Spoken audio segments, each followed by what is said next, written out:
Epy Kusnandar lagi rehabilitas narkoba malah kepergok makan bareng keluarga sudah bebas. Di tengah kasus narkoba yang menjeratnya, kini beredar foto Epy makan bersama keluarga di rumah. Soal beredar foto Epy tersebut, polisi buka faktanya. Rumor Epy sudah pulang dari kasus narkoba itu mencuat setelah Karina Ranau, istri Epy, memposting foto makan bersama keluarga.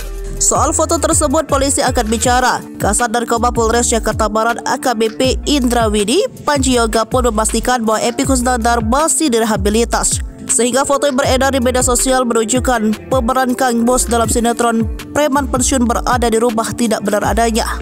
Sebelumnya, Epy ditangkap atas kasus dugaan penyalahgunaan narkoba. AKBP Indra Weni, Kasat Narkoba Polres Jakarta Barat, mengungkap penangkapan Epy Kusnandar, di mana Epy diamankan bersama rekan seprofesinya berinisial YG pada Kamis 9 Mei 2024 malam di kawasan apartemen Kalibata, Jakarta Selatan. YG adalah Yogi Gambles, rekan seprofesinya dalam sinetron.